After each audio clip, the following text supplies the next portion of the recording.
I'm good, man. All right, well, let's rock and roll. Let's hit record. Let's make it happen. All righty. Sweet. Well, hello, and welcome to the Rock Metal Podcast. I'm your host, Sean Harris. Today on the Rock Metal Podcast, we have a very special episode. It's like a power talk series, Chris, because we have the president of ECLIPSE Records right here, Chris Poland, who's going to be sharing some wisdom, some insights. He's going to be telling us about ECLIPSE Records. He's going to be telling us, at least from his perspective, I guess, how the music industry works. So, Chris, thank you so much for coming on to the show. Thanks for having me. It's been a while. It has been a while. So, Chris, we've been working together now for probably 4 years. Probably. Yeah, I have no idea. So many people, but I know you've been around a long time for us. Thank you for all the support. It's awesome. Yeah, absolutely. Well, thanks for, we were joking about gold records on the walls, but I don't think there are any bands on your roster that suck. Thanks. Yeah, I don't either. Well, that makes two of us. I think, for me, it's really important that the bands that I work with that I can get excited and motivated about because it takes a lot to do this day after day. And if you're not doing something that you're passionate about, it's a lot harder to do. So I like my day to be easy and fun. And by working with bands I'm excited about, it really helps.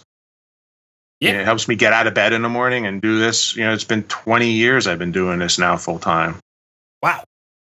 Yeah. 90. Let me see. Well, I started it in 97. And when Mushroom Head hit for me, that's when I left my day job, which was I was a product manager at a distribution company. I was like the liaison at the distributor for about 86 or 87 different record labels. So I would sign record labels, and I would be their interface between the label and the distribution company. So I would help them gather their sales points, put them all into reports, and then relay that information to our sales reps who could relay that information to the buyers at brick and mortar retail. So I left there in 2001, and it's been ever since. Yeah. Wow. So then you've been in the music industry for a while. What inspired starting ECLIPSE? I used to be in a band, and I wanted to be a rock star, but I didn't know how to be a rock star. I didn't even know how you get people to know your band other than playing at the local club. And it was before the internet and all that. So, I used to hear these amazing things called record companies, and they were the key to being a rock star. And, it was really hard to find out even how to get in touch with record companies back then, other than sending a demo package in the mail to a P.O. box. And that was pretty much it. And we're going to have a visitor here. She might step in a little bit. No worries. She's printing something and needs to get the printout. Yeah, she's got to get the printout. It was basically, for my band, to try to help my band, I started a record company.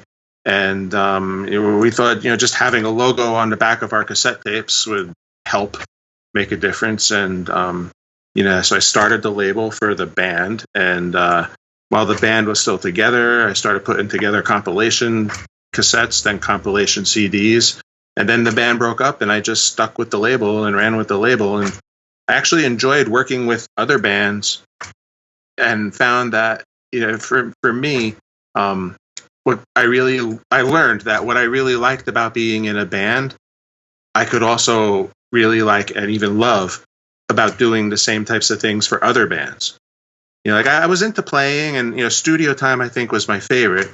And I think also it's important just right off the bat, I'm not the same Chris Poland that was in Megadeth, right? Some people make that assumption, and so we just happen to have the same name. And I used to be in a band, but that's not so let's just get that cleared out. But well, there goes that. That was my only question, Chris. And it was really an issue of, the things I enjoyed doing with my band, I found that I can enjoy doing with other bands. And it was a lot easier because, when you're in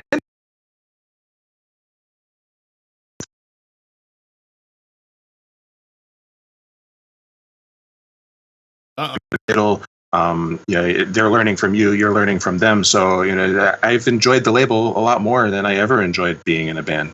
Yeah, all the, I guess what you call managerial aspects of being in a band?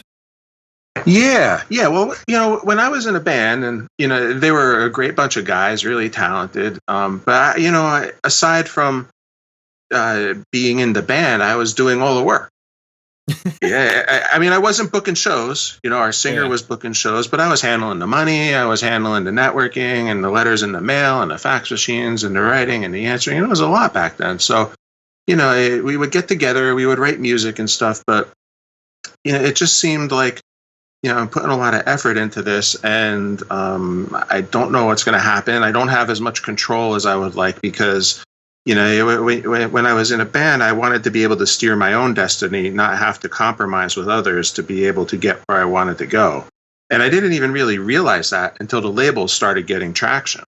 Once the labels started taking off and I realized I didn't have to get back into another band, I said, I think I'm just going to stick with this because I can steer the ship a lot better on my own than with 3 other people.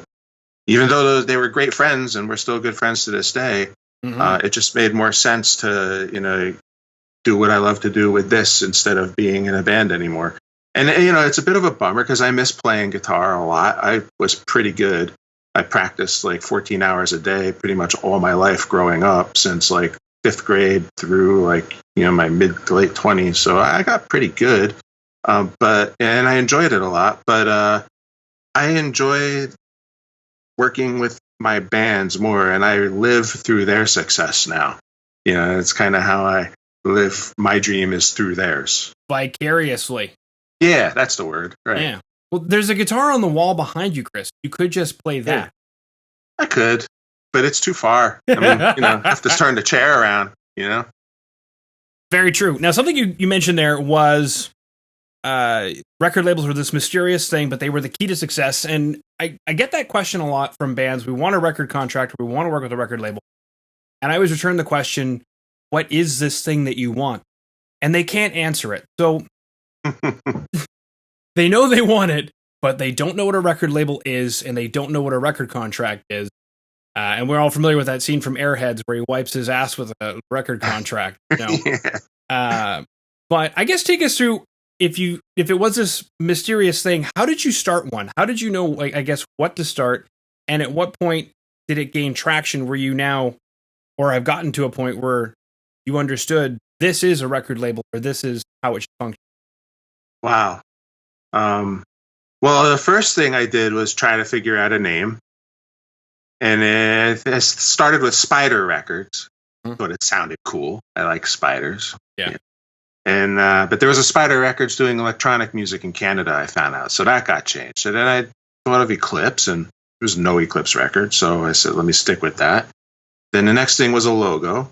And the next thing was setting up a business entity. So I went to a local lawyer, not an entertainment lawyer, just a regular old lawyer, set up a corporation, registered a subchapter S corporation, and bank accounts and all that stuff, got the business aspect of it set up, which is really important. A lot of bands don't even really do that. It's still one person who handles everything. They're doing it out of their personal accounts. It's important to separate your business from personal stuff because at the end of the year, when it comes to tax implications and stuff, funneling through your personal bank account can really create some problems for you. So I wanted to get everything separated right off the bat. I knew that was important. And then I think one of the first big steps that helped me with the record company was joining a trade organization. At the time, it was called AFM, which was the Association for Independent Music. AFM. And they're no more. They disappeared about 15 years ago or so. But from AFM, I started networking with other labels and other management companies and booking agencies and distributors. And then I got involved with NARM, the National Association for Record Merchandisers. They're another trade organization in the music business. And I learned about publishing, and I created a publishing entity for our compositions that we handle on behalf of the bands and stuff. And just one thing kind of led to another. But I think where I really started learning the ropes, it started off with trial and error doing these compilation CDs. And then one or two bands off the first compilation CD, I ended up putting out their CDs. And it was a lot of trial and error. I remember calling record stores and asking.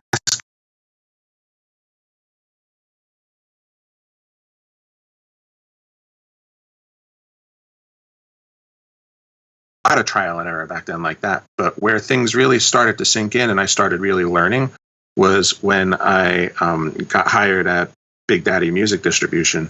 and I was worked with Bert Goldstein and Doug Bale. They hired me to kind of bring their marketing department into the computerized age. They were putting out new release books for their labels on a copy machine and cut and paste on it was really old school, like a paper cutter, copying, taping things together, photocopy on a thing and making duplicates of that and sending that out as a new release book and selling CDs to chains like Best Buy and Tower Records with that.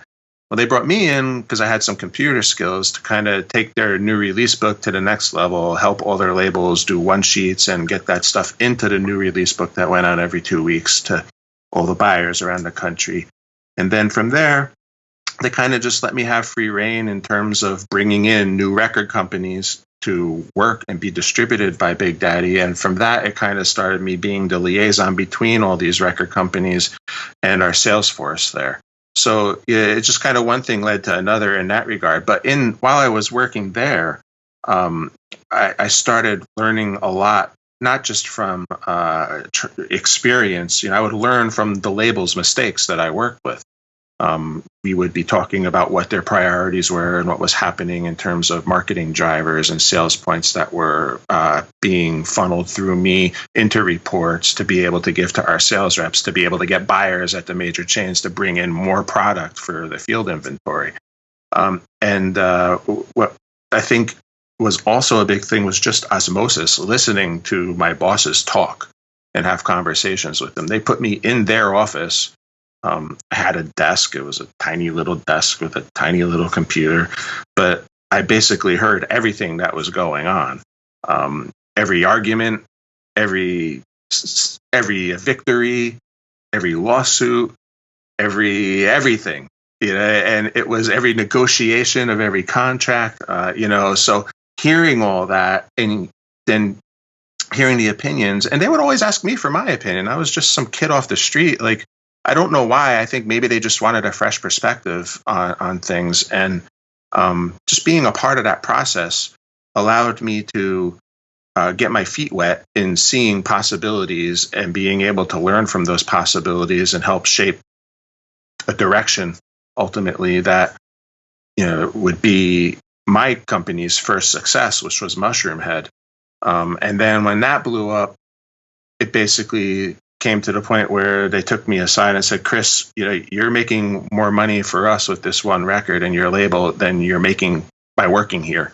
Why don't you do this full time and you can multiply that and scale it up and we'll all make more. So I was like, okay, I did. And it was a little scary because, I lost my medical insurance, and I lost my 401. Well, my 401k stopped getting contributions, right? Because the way Eclipse is set up, it's a subchapter S corporation, so I pay myself as a shareholder disbursement as opposed to, the normal way. So I do the taxes every quarter and all that stuff. So, all those perks that kind of happened with being under an umbrella of someone else kind of went away. But I really got into the trenches and started to be able to steer my ship to the way that I wanted to. And taking those experiences at Big Daddy and applying them to pretty much everything I've done to this point, and learning a lot along the way. I'll say I'm learning new things every day, even now. I remember when I started this, brick and mortar retail was accounting for probably 90% of our revenue. Then it was a big shift to transition to downloads when iTunes came about. And then, the shift in consumption habits of consumers from downloads to streaming has come full force, and that's pretty much where everything is now. So seeing those three major changes in the industry, the disruptions in reality, learning from that first disruption was a challenge. What's up, bud? That was a first. Hello. Hey, what's up?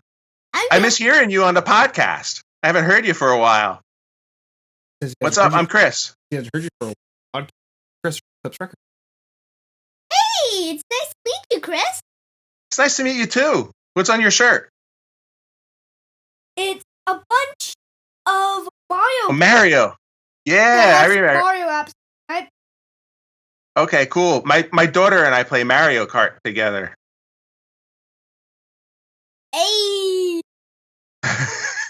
Yeah, he's been in the school, but you're like, what, on lunch now? Yeah.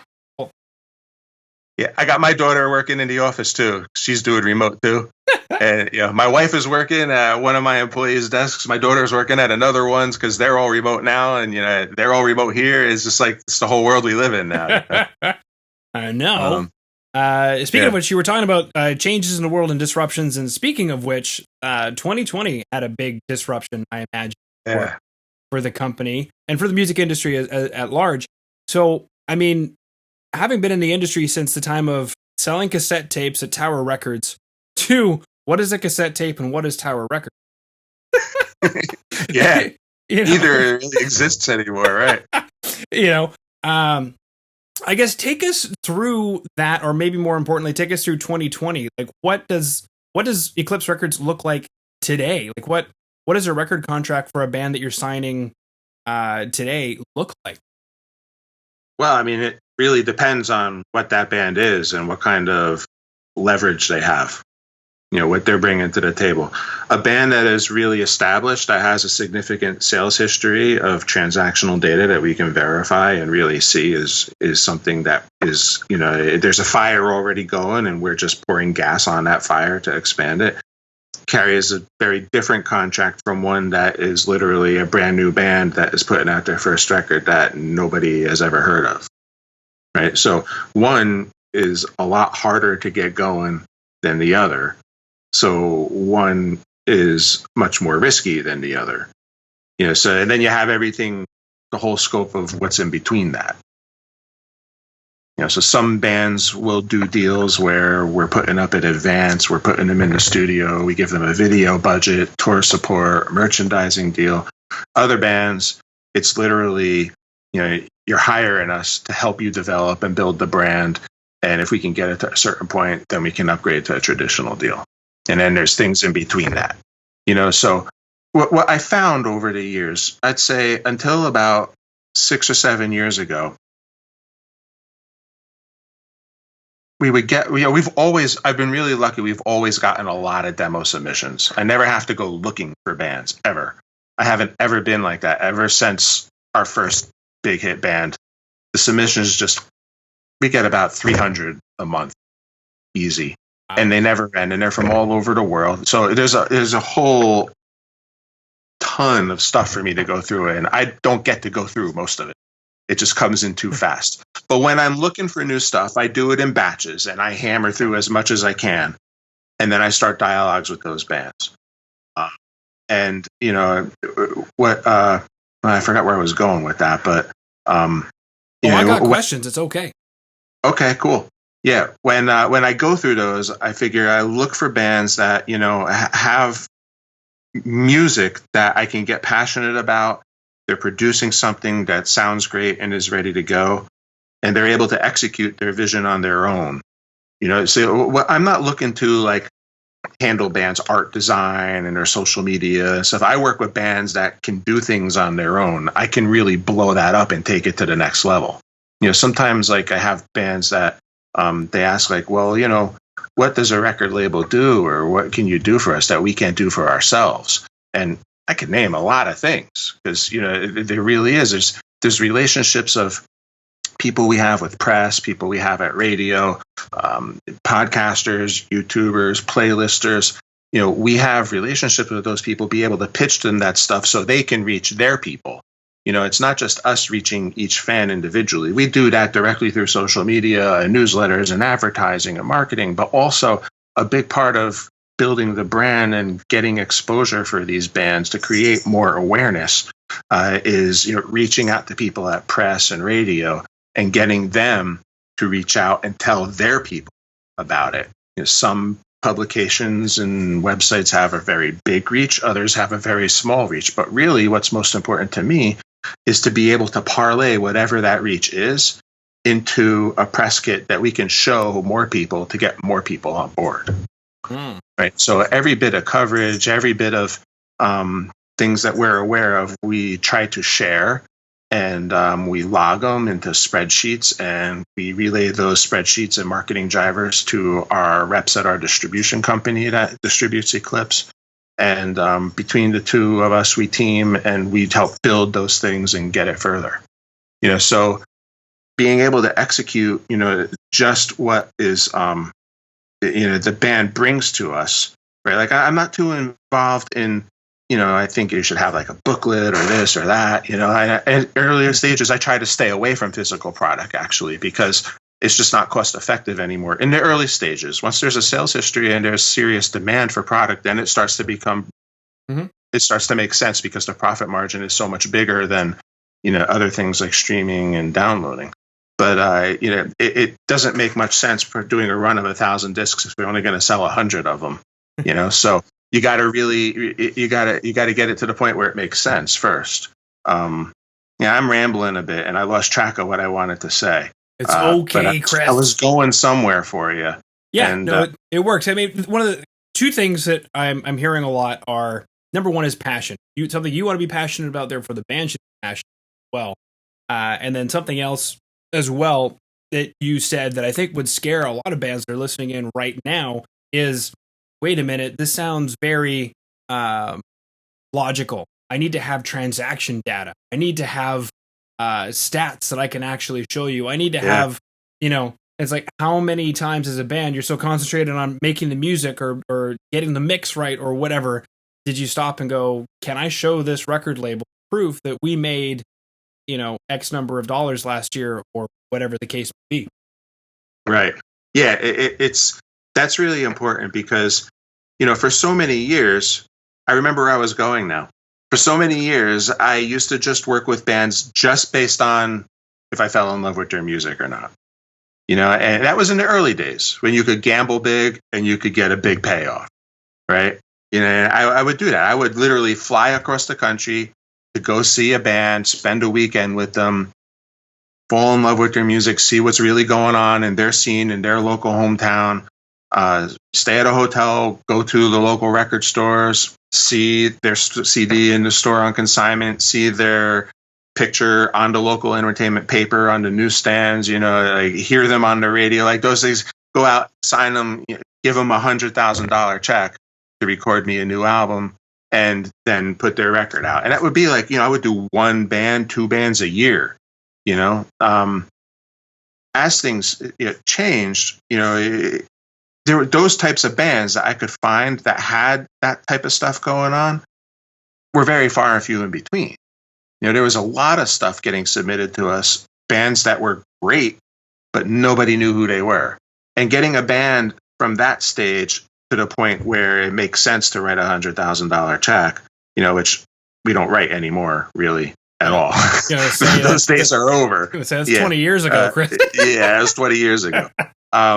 But, the difference between getting something going versus getting something to go faster, right? I use a lot of analogies when I'm talking too. So if it don't make sense, just hit me and let me know. But, it's a world of difference, right? So we were getting all these submissions from all these bands. A lot of them were crap, but a lot of them were really good. Nobody knew who they were. And I couldn't risk signing them because they just had not been developed yet at that point. And that's when, maybe about 5 or 6 years ago, I started saying like, these great, I got sick and tired over 20 years, man. Some of my favorite bands are bands that nobody ever heard of. I remember this one band, they broke up, 15 years ago called BE. They were like an alternative rock band. They could have been bigger than Radiohead. They were amazing. Nobody ever heard of them. I wanted to sign them, but I didn't know what to do with them. Nobody really knew what was going on with them. I couldn't risk taking that kind of risk with the label to develop them. I could go on and on with other bands like that too. They just, I couldn't step out with Eclipse because they didn't have that transactional history there that made sense for me to be able to take that kind of risk financially on them. So we would pass on those bands. Eventually I started like saying, why pass on those great bands? Why not find a way to work with them where I'm not taking that much risk? And if I can get them to the point where I'm more comfortable with taking that risk, that's great because I'm building the relationship with them. They're learning what it's like to work with me and my employees. They're seeing that we really do bust our ass and make things happen for them. And by the time it gets to that point, we've already got that relationship there, and then we don't have to worry about a bidding war with other labels and those types of things, which are a big pain in the ass too. So, but yeah, that's why I started doing those development deals with the really new bands, because it makes sense, because they're great bands. People need to hear them, but I'm just not ready to take that risk on them. But when I can get them to that point where it makes sense, then I'm there. I'm curious, because why do you think that is? That you've come across this band, I'm sure other people have come across this band, but they're not heard. What inspires a band, or what causes a band, say, to be better than Radiohead? But how did Radiohead explode, and these guys didn't? What do you? So many bands. I think that this business is a lot like playing roulette in the casino. Like, you do everything right, you get your chips down, you place your bet before the dealer says all bets are off, and spins that wheel. You do everything right, but sometimes it happens and sometimes it doesn't. Mm-hmm. What works for one band may not work for the next band, and what didn't work for the past 10 bands may be the one thing that blows up that next band. So what's important is to have an overall idea or plan of being guided by what can work, and trying to maximize the amount of chances to be able to parlay that into some sort of traction, which you can then build upon and give a stronger push. I think one thing a lot of bands, and this is another reason why bands need a label or a PR firm or a management company, someone who has experience. It doesn't necessarily have to be a label, but people who are experienced and connect. One thing, I think some bands, early bands, lose their sight in that, if we could just get that, song on Sirius XM, then we'll blow up and we'll be the biggest thing. Or if we could just get that album review in Metal Injection, or Loudwire, and that's great when those things can happen. But that in of itself doesn't necessarily equate to a fan base or sales or anything other than being able to say we did that. Yep. So, and I learned this at Big Daddy too, was, you need to hit a lot of different angles before someone will make sense. My old boss, Bert, he used to use this scenario to explain it to me and other label managers when he was telling them what to do. And, it was kind of like you wake up in the morning and you're drinking your coffee and reading the newspaper, and you turn the page and there's the ad for your local Best Buy, and you see that Genus or Genus Day for sale. Never heard of them. You close it. You get in your car, you're driving to work, turn on the radio, or, and I'm using it in old school terms, but I can apply it to now. Like, you turn on your Spotify and, in your daily discovery, there's Genus or Genus Day. What is that? That's a cool song. You look Genus, I just heard that. I saw that on Best Buy this morning. Maybe I'll go buy it, and then you're at work, you're at the office, and, you get your newsletter from something, and there's that band again. It's like, I got to pay attention to that band now, because that person is hit from 3 different independent channels. And that's like what we're all trying to do as labels and marketers. It's not just like get something in front of people, get something in front of people again and again from different ways. So they start thinking that, maybe my time is worth checking that band that I never heard of out and listening to them. And then hopefully they like it enough to be able to convert to either, a follow on Apple Music or Spotify or Pandora, or a CD purchased through the mail order, or a download on iTunes, or even just like a subscription to the newsletter. It really is about trying to make those things, and that's why things are so great now. Well, they're great now, but they're also more difficult now. But that's a whole nother conversation. But you putting people through a marketing funnel through social media with retargeting pixels and being able to say you checked out this band over here, and then hit them from somewhere else. Here's that band again. You want people to try to think that they're missing the boat and everybody else is talking about it. And that's ultimately what every marketer's mission is mm-hmm. to try to make people pay attention. And it's hard to pay attention. I think perfect example, Gojira, one of my favorite bands, but how many times did I hear of that band before I actually listened to them and check them out? A lot. Mm-hmm. Yeah. That's a cool name. Yeah, never listened to them. Maybe 6 months of hearing their name it took me before I checked them out. Like, holy cow, what have I been missing? Yeah. So I think that, that's really the mission, because our time is valuable and we're spoiled and we like to do what we like to do. We all wear blinders, but being able to make people take those blinders off and look at something or listen to something that they don't want to, that's really what we have to try to do. Yeah. And, we've been doing that full time for 20 years, whereas a band, they can do it, but they have to learn how to do it. Makes sense. One question I had, and then I know you're a busy guy, so we'll let you get back to doing that thing full time that you do. But you mentioned getting 300 submissions a month, and I know what that's like. I'm behind on my email right now, and it's probably going to take me a couple of days just to get caught up on my email. Like I give a band probably 2 seconds, like actually about 2 seconds, and if they, and I know that sounds aggressive, but if you pause for 2 seconds, it's a long time. Yeah. So my question is, what is I'm a band. I've submitted a demo to you. How much time do I have with you if I have time? And what is going to excite you? What should I be submitting? Right. So we have a form that I built on our website. It's eclipserecords.com/submit, I think, or demo. You can also find it through the contact section on the menu. And on this submission form, we're basically asking them for a couple of things. We want to see their Facebook, their Twitter, their Instagram, their Spotify profile. We want them to, sometimes they don't have those, and that's okay. They just click none. But we want to also, do you have an unreleased album? A link to your unreleased music. Something that they recorded that's ready to go that they didn't release yet. There's an option for that. That's a big important thing for us. But also, I think for me, what's most important is what are your expectations of a record company? And also list some things that set you apart from all the other bands we get submissions from. What makes your band special? And things I look for in that is realistic expectations.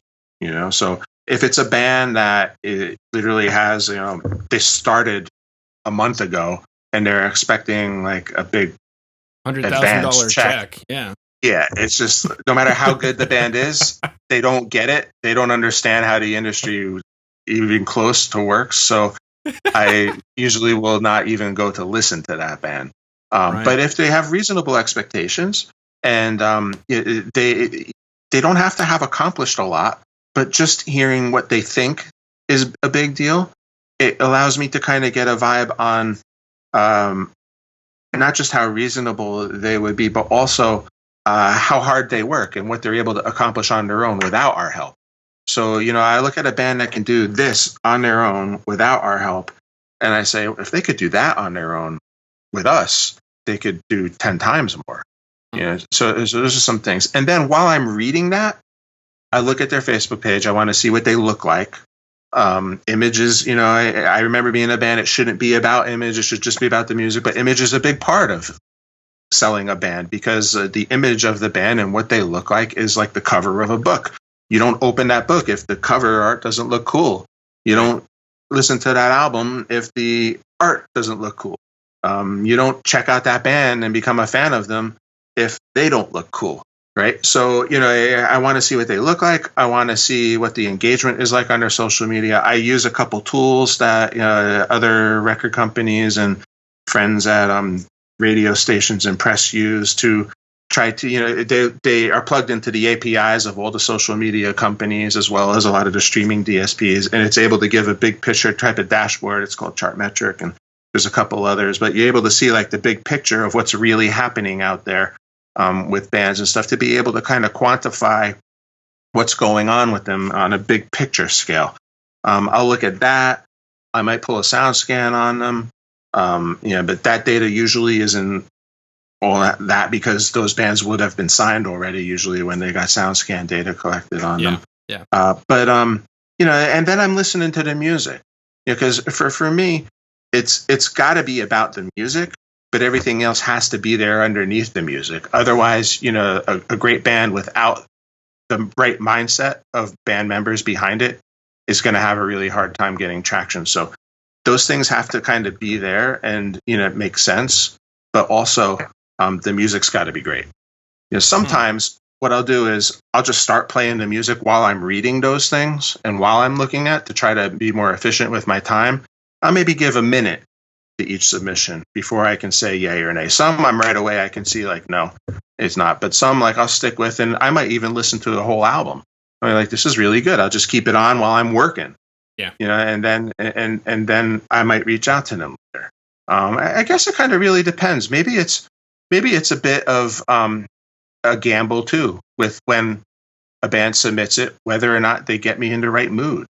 If I'm in a hurry or if I've got a lot of time on my hands, I might give a little more. Maybe that first song wasn't so great, but the second song is. So I would say there's no set thing for qualifications or criteria, but it's kind of general guidelines more than rules. Yeah. Cool. So I will have the website up on the show notes for today. Cool. Yeah, ECLIPSERecords.com. Nice. Bam. And then speaking of that image, we've got Hearts and Hand Grenades. They've got an image. Those boys, Genus or Venus Day, they're a whole nother image. Yeah, amazing what they did with that whole album, huh? A video for every song. It's a movie. They all go together to make a movie. It's amazing. I know. And they did it all while they were locked down in Italy. Yeah. Why they couldn't afford good beer when I was chatting with them because they had horses. Yeah. Hearts and Hand Grenades is in the studio now. They're doing a new album already. Very cool. Very cool. Yeah, we chatted about, what was it? Blueberry barbecue sauce hot wing. That's what we chatted about. So Buffalo is big on hot wings. Mm-hmm. Beautiful. Sweet. So we chatted about an awful lot of stuff here, Chris. We chatted about beginning a record label, the last 20 years or so of the music industry. We've chatted about, flying around on private jets and things that don't happen anymore in the music industry. Risks of signing bands, getting your band heard, why your band needs a record label or PR or somebody with what I will call an extensive amount of relationships built up over years of trust. Yeah. That I myself have learned over the last 5 years of doing the podcast that music industry is built almost entirely on relationship. Yeah. And chatted about 2020 a bit. Gabe's came in and we chatted about some Fam Bam stuff. Now your family is working for free right now, I think, from the hub. They're not working for me. I wish they were, but nah. My guys are working remote, Kenny and Dave. But yeah, it's a whole new world, man. Beautiful. Was there anything that maybe I didn't ask that you wanted to mention or anything like that? No. I think it's just cool talking with you finally and getting to meet and, being emailing with you for so many years and always paying attention to the bands. I appreciate it. But it's nice to actually get to talk to you for once, Mm-hmm. Absolutely. Well, and then speaking of social media, because you guys are always hitting up the social media channels, if I look at my stats, some of my top ranking episodes, outside of obviously like larger bands like Nightwish or Soilwork or something, a lot of my top ranking interviews is Eclipse, because you guys are always pounding that pavement. That's great to hear. Yeah. It's nice to see or hear that that's helping and get the word out, because I think it's really important that we're able to help the people that help us. That's a big part of what we try to do is anybody who covers our bands, we get them in the queue, we get those posts shared to socials and drive traffic to those reviews or to those interviews. And I think that it's good to hear that people are actually clicking those links and going there. I believe so. That's my theory, because I was looking at the stats. I was like, man, all my top episodes are Eclipse bands, and I know that they're great bands, but could there be a more logical reason other than just they're a great band? It could be a bit of both. Yeah. I mean, who knows, Yeah. They could just be really good interviews. I think so. I'll say one thing that's really cool. Like I always listen to your interviews at my bands, because when I'm onboarding a band and I'm doing the initial bio rewrite, if I'm talking too long, just cut me off. Mm-hmm. But if when I'm doing that initial bio rewrite, I try to interview the bands and try to get some information from them about things, because they don't really know what to include in a bio. We want to include interesting things in the bio so people cover them. Yeah. But I always learn something new about my bands when I listen to your interviews with them. And I always like tell the band, like, why didn't you tell me about that? Like, we could have used that in the bio and it could have helped sell your record. Like, oh, wow, I didn't think of that. Okay, well. But, yeah. Glad I'm here to help, Chris. Cool. Me too. All right. Well, thank you so much then for coming on to the Rock Metal Podcast today. Thanks for having me.